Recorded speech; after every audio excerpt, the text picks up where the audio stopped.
और चलिए शुक्रवार की सुबह हफ्ते का आखिरी कारोबारी सत्र फाइनली, बड़ा लंबा हफ्ता लग रहा था मोमेंटम के लिहाज से। अच्छा, इंपॉर्टेंट सेशन होगा आज का। इंपॉर्टेंट इसीलिए क्योंकि वीकेंड हमारे सामने खड़ा हुआ है। शनिवार रविवार को जो छुट्टी होती है, साथ साथ बाजार बंद होने के बाद देश की दो सबसे लीडिंग आईटी कंपनीज एक साथ, जी हां, टीसीएस और इन्फोसिस अपने रिजल्ट्स घोषित करेंगी।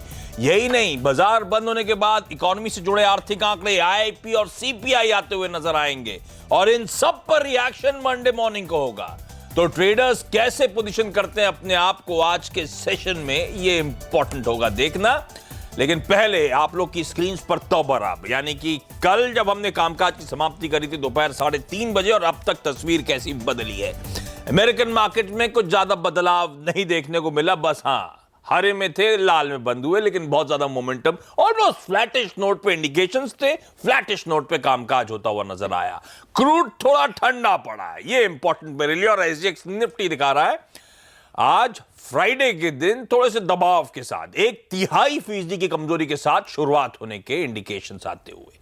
ऐसे में संकेत ग्लोबली कैसे हैं, इस पे नीरज से बात करूंगा और दिल्ली से वीरू जोड़ेंगे जो बताएंगे आज की हमारी और आपकी रणनीति क्या हो।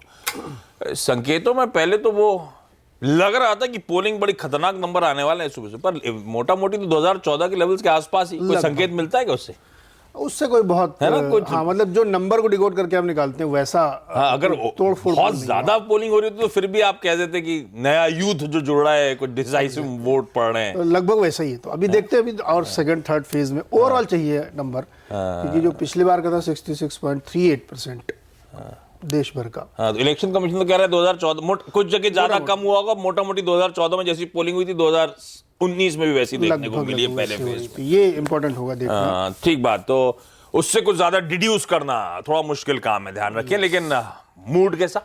मूड पहले तो बैसाखी की शुभकामनाएं आपको भी। वो ऐसे करके दिखाइए, करिए। नहीं, मैं नहीं कर रहा था, आप करके बताओ। संडे को है और आज हम लोग सेलिब्रेट कर रहे हैं, लेकिन अब बात विदेशों की।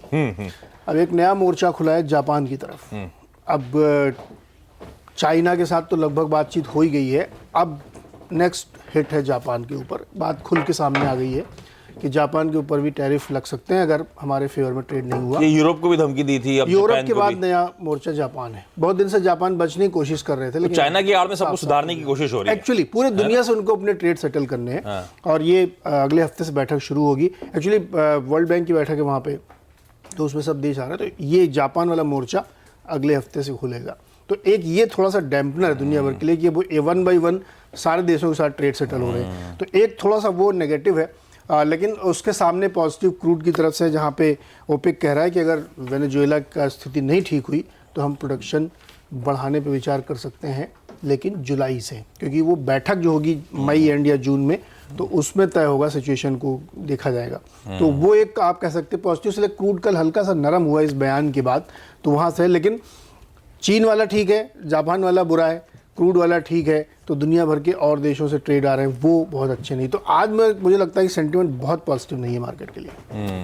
ठीक है, तो ये अलग अलग जगह से अलग अलग तरह के संकेत, अच्छा संकेत हमारे लिए कि एफआई फ्लोज तो एटलीस्ट कंटिन्यू होते हुए, अलबी छोटा नंबर, लेकिन 400-500 करोड़ रुपए की एफआई की फिर से कैश मार्केट में तो एटलीस्ट बाइंग होती हुई नजर आई है। लेकिन कल वीकली एक्सपायरी का दिन था, कुछ कमजोरी थी, लेकिन अच्छी बात ये हुई कि जो नीचे के स्तर थे और खास तौर पे 11,550 का लेवल जो मंडे के लोस थे, एक बार फिर से हमने उसे डिफेंड कराए और वहीं से हमने देखा कि मोमेंटम वापस तूल पकड़ता हुआ। तो एक दायरे में बाजार है, उस दायरे को स्मार्टली ट्रेड करना, यही बातचीत कल वीरू से हो रही थी सुबह सुबह। वीरू, क्या मूड है और आज के लिए रणनीति क्या होगी? देखिए, एफआईएस के डेटा में आशीष, पहले तो गुड मॉर्निंग, बैसाखी की शुभकामनाएं। आपने ये नहीं पहना, ये और मैं एक चीज कहना चाहूँ, नेहरू जैकेट, मोदी जैकेट मैं पहनूंगा, थोड़ी देर बाद पहनूंगा। अच्छा, थोड़ी देर बाद पहनूंगा। मैंने वो परसों पहनी थी आशीष, कोई दिक्कत की बात तो रिपीट दूसरा पहन लीजिए, ऐसा क्या है? आपसे ज्यादा पहनता हूँ।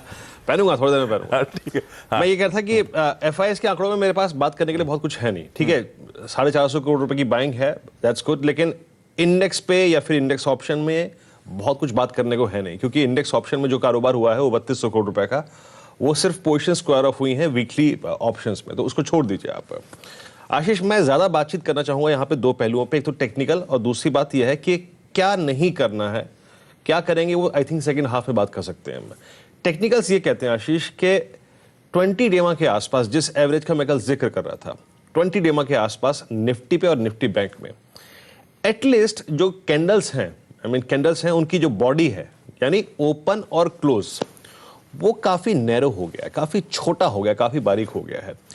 ये इंडिकेट करता है कि ये बाजार, अगर आप निफ्टी का हाई देखें इस दौर का, 11,760 से रिट्रेस होने के बाद 11,550 पर आके सेलिंग प्रेशर कम हो रहा है।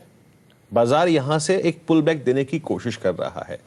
इसका मतलब यह है टेक्निकल पर्सपेक्टिव से कि ये 20 डेमा को रिस्पेक्ट देने की कोशिश कर रहा है। यहां पे बाजार स्टेबल हो सकता है। आप निफ्टी बैंक को देखिए, ये ठीक है गिर रहा है, लेकिन 29,650 की रेंज में, जहां पर इसका 20 डे एक्सपोनेंशियल मूविंग एवरेज है, वहां जाके प्राइस बार बार लौट रहा है। तो टेक्निकल पर्सपेक्टिव से मैं ये कहना चाहूंगा कि ये बाजार 20 डेमा को रिस्पेक्ट दे रहा है, ये दोनों इंडेक्सेस यानी खड़ा है। और याद रखिएगा आशीष, एक और चीज, 11,535 के आसपास ना। जी हाँ, और आप ये भी देखिए आशीष के मंथली कॉन्ट्रैक्ट में 26 लाख पुट खड़ी हैं 11,500 पे, और वीकली कॉन्ट्रैक्ट पे जो ये इस वीक का खुलेगा, जिसमें काफी कम कारोबार होगा, वहां 5 लाख पुट खड़ी हैं। यानी 31 लाख पुट खड़े होने का मतलब यह है कि बॉस 11,500 के जोन में, 11,530 के जोन में, 11,550 के जोन में शॉर्ट मत करना भूल के भी। आज मैं सिर्फ मॉर्निंग में इतना कहना चाहता हूं आशीष, ये जब बाजार कमजोर खुले, बोथ निफ्टी और निफ्टी बैंक, इस जोन में शॉर्ट मत करिएगा। बस इस जोन में शॉर्ट होने का मतलब यह है कि आप ट्रैप हो सकते हैं। ट्रैप होने के बहुत बड़े चांसेस हैं। सेकेंड हाफ में मैं किसी पुल बैक ट्रेड की बात करूंगा, वो आ सकता है, डेफिनेटली आ सकता है, और बड़ा स्विंग भी आ सकता है। लेकिन मैं आज अपने इस डिस्कशन को शुरुआती चरण में सिर्फ इतने तक सीमित रखूंगा कि शॉर्ट मत करिए। अगर ये इंडेक्स 11,630 के ऊपर चलना शुरू हुआ आशीष, तो ये आपको एक शॉर्ट कवरिंग पुल बैक भी दे सकता है। तो सिर्फ मैं इस डिस्कशन को यहां तक सीमित रखूंगा आज। तो ये जो कमजोरी के साथ खुलने के इंडिकेशंस हैं, ये क्लियर कट इस लेवल्स पे आप मंदी ना करें, शॉर्ट ना जाएं इस बाजार में, इस बात का ध्यान रखना है। और रेंज में है तो रेंज को स्मार्टली प्ले अप करने की जरूरत। बस एक इशू, आज बंद होने के बाद बाजार जो बड़े बड़े इवेंट्स लाइंड अप है, उसके बाद हो सकता है वेरी लाइकली मंडे को एक गैप। हाँ बोले। कल रिलायंस का बिहेवियर, जिस तरीके से 1340 से रिलायंस ने कल बिहेव किया है ना, उसमें निफ्टी के लिए बहुत कुछ है। शायद निफ्टी बैंक के लिए, निफ्टी बैंक के पास काफी हथियार नहीं है चलने के लिए, लेकिन मेरे ख्याल से रिलायंस के पास, और रिलायंस ने जो कल बिहेवियर दिखाया है, निफ्टी के पास बहुत कुछ है करने के लिए on the higher side. Results की डेट आ गई है, 18 अप्रैल है रिलायंस के रिजल्ट्स के डेट, और उससे पहले देखिए वो कल अच्छा पुल बैक कुछ स्टॉक में देखने को मिला है। ठीक बात।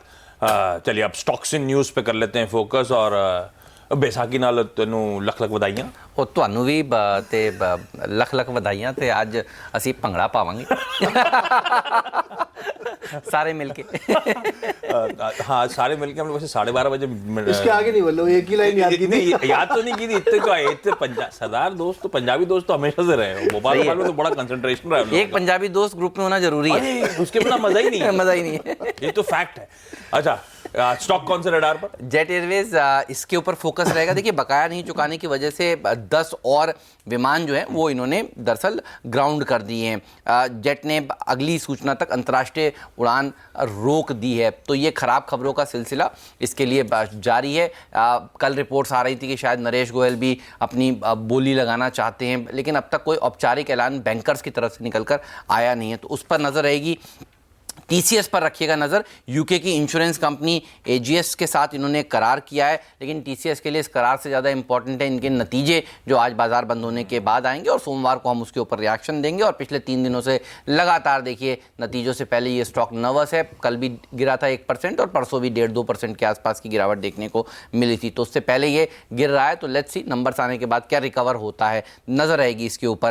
नज़र रहेगी स्टरलाइट टेक्नोलॉजीज़ पर भी। 23 अप्रैल को ये फंड जुटाने के लिए बोर्ड बैठक बुला रहे हैं, और पिछले कुछ दिनों से जोर से देखिए स्टॉक में भी गिरावट देखने को मिल रही थी, जब से चाइना की रिपोर्ट्स निकल कर आई थी कि वहां पर जो दाम है वो टूट रहे हैं। तो स्टरलाइट टेक्नोलॉजीज, लेट्स सी किस तरह के ये पैसे जुटाते हैं, कौन से इन्वेस्टर्स को ये शेयर जारी करते हैं।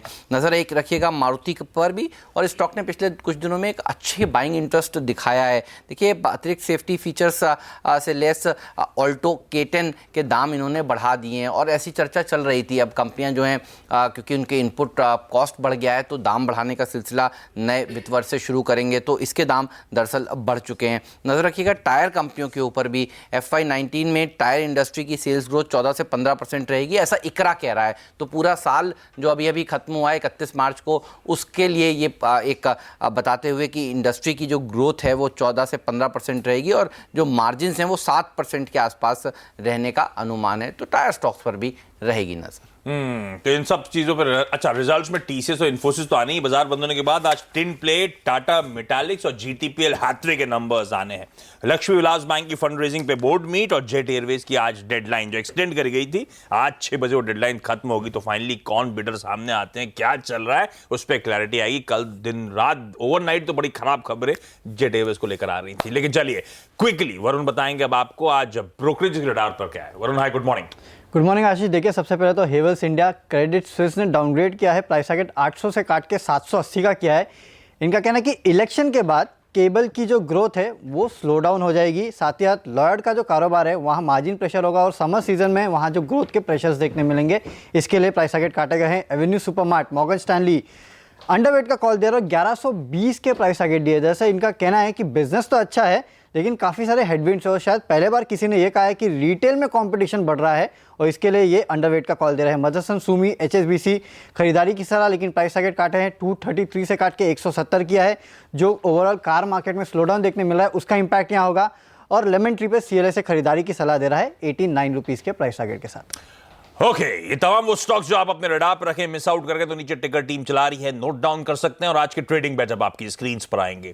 SMC ग्रुप मानता है ल्यूपिन में खरीदारी करें 825 के टारगेट्स के लिए। मदरसन सुमी में आनंद राठी ग्रुप का मानना है कि आज खरीदारी करनी चाहिए, 157 के लक्ष्य वहां पे हासिल हो जाएंगे।